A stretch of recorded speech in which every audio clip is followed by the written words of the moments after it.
Hello everyone. This is the 15th time of my life story, Father, Son, and Violin. Today is chapter 6, Prelude to my learning the violin. 1.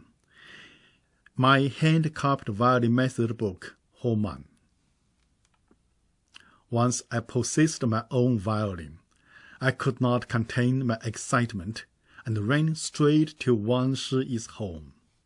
One took a glance of my dear ugly baby and burst into laughter with sneeze. He made some very unpleasant comments, saying my unvarnished treasure looks like a naked woman. As for my poor erhu bow, no language could be found in the dictionary strong enough to taunt. How could anyone in this situation tolerate it? I put my baby back into my old case and walked away. Up to the doorway, I felt it would be too easy for him if I just disappeared like that. I turned back to him. "You are not a good man." One laughed even more, first with his face to the sky, and then bent over towards his navel. I would have jumped out of his window if I had a parachute. I opened his door indignantly. "I'm going to tell Lu Xiaobin." I said that only to express my anger. Unexpectedly, it worked.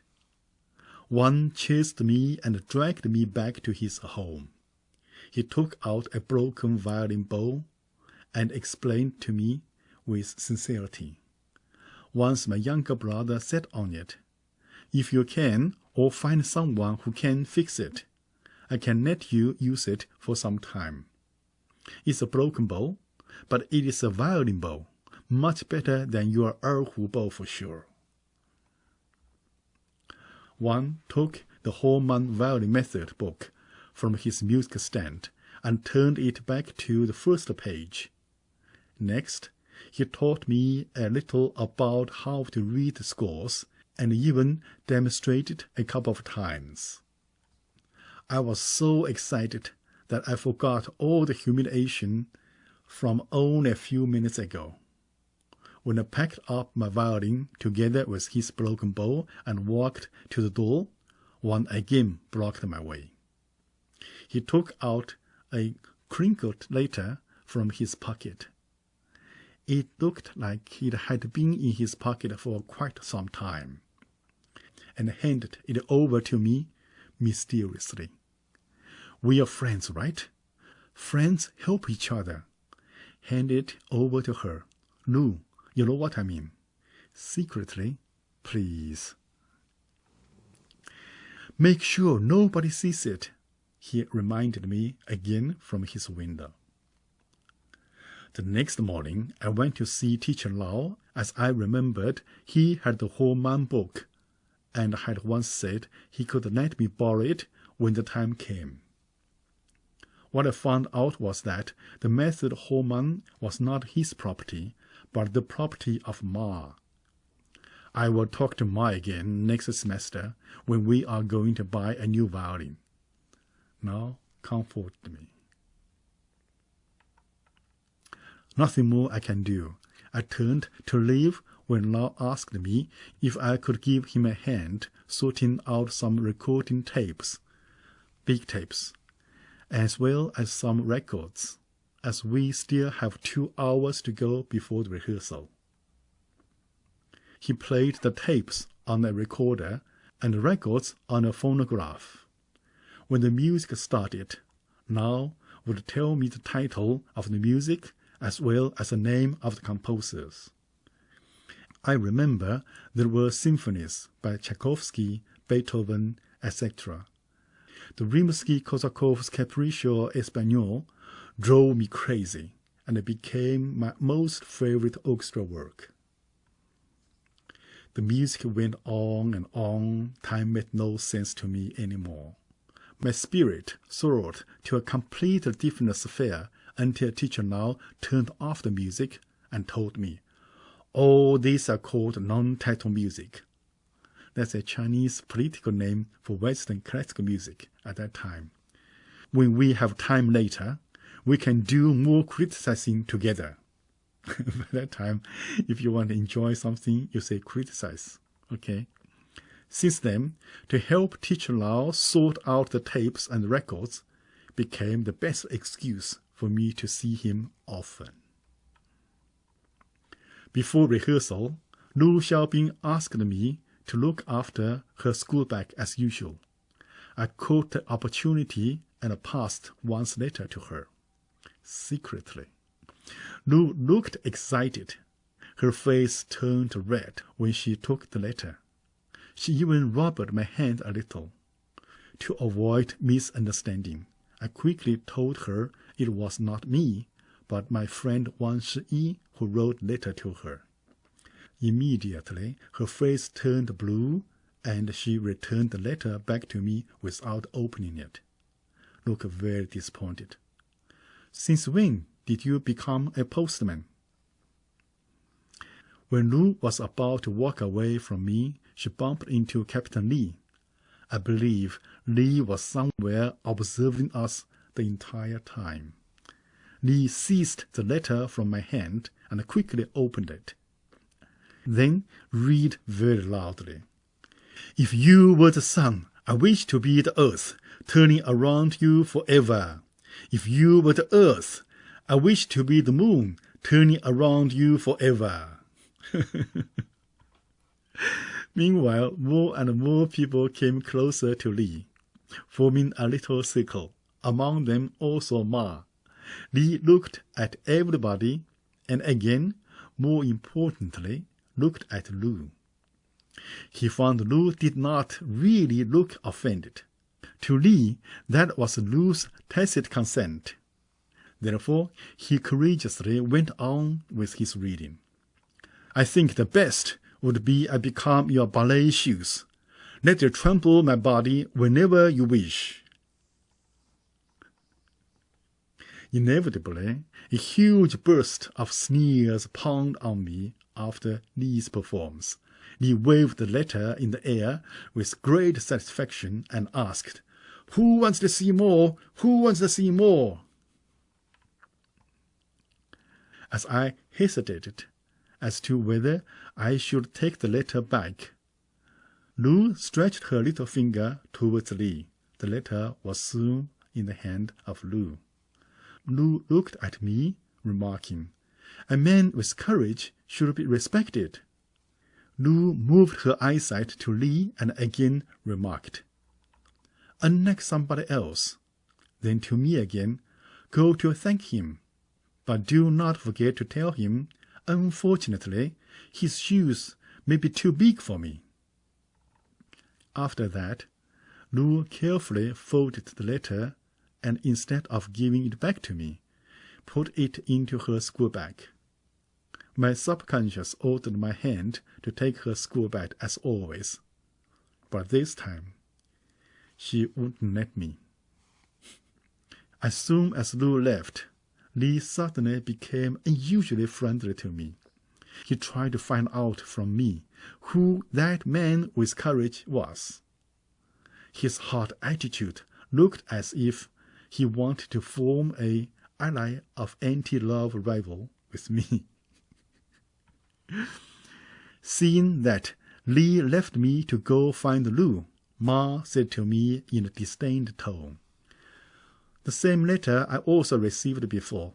Only the last sentence was, 'I think the best would be I become your violin case. Let you lie inside my body whenever you wish.'" Okay. This guy wrote the same letter to different girls, only changed a little bit the ending. Genius. After that, Ma added her comment to one. "That tall guy is really not a bad fellow. Not bad at all. Only does silly things sometimes. What a big boy." Okay. Ma's mouth was talking to me, but her eyes were busy looking at something else. Suddenly, she intentionally provoked me by grabbing my bamboo flute and running away. "Give it back to me at once, otherwise I will call you—" I threatened her with my usual weapon to call out her nickname. "Call me whatever you like. Better let everybody hear it," Ma said as he quickly ran in Lee and Lou's direction. I chased her up and caught her before everybody's eyes. "What are you doing? Are you crazy?" I shouted. I thought she might be embarrassed, but on the contrary, when she saw Lee, Lou, Chan, and all others were watching us, she leaned her body towards me exaggeratedly and bit my ear, saying, "Mission completed. Good job."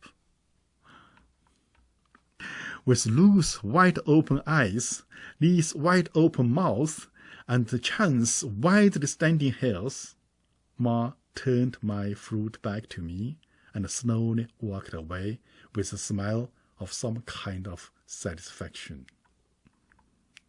During that day's rehearsal, I was pushing the rhythm from beginning to the end. Afterwards, there was no need to look for Ma, as she was waiting for me outside of the rehearsal room. The place she stood was so obvious, as if she wanted us to be seen by others. "What do you mean by mission? What mission? What's the matter with you today?" I had a million questions to ask her, but didn't know where to start. "The feeling in my heart, the dancer should have half," Ma said sourly. "What do you mean? You mean you and me?" I felt totally lost. "From now on, you might as well call me Xiao Mao. I mean, I only allow you to call me Xiao Mao, temporarily," she ordered.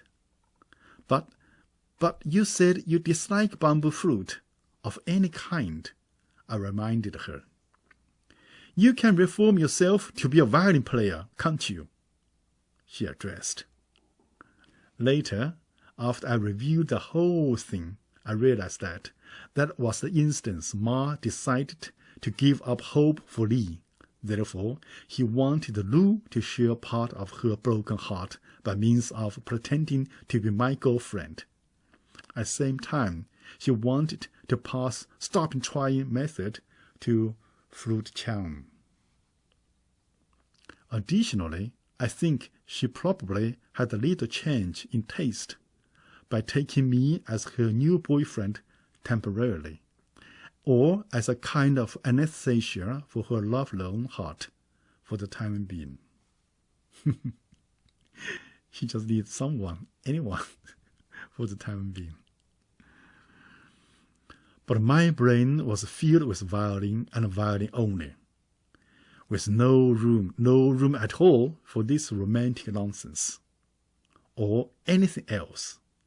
That meant I could reject Ma easily, but I could not reject Homan, the violin method book she possessed. I traded my little dignity for the violin method book, Homan, temporarily. I borrowed it and took it home and hand-copied it, note by note, line by line, page by page, day by day, and month by month. During the sports lessons at school, I pretended I had a stomachache and hid myself in the classroom copying the notes. Back home, during cooking time, I asked Mei for help so that I could copy the notes. After supper, I occupied the only table at home, along with the excuse of copying notes for publicizing mouse swords. Father was again away from home, being reformed at May 7 Card School. May 7 Card School is a government cards re-education camp.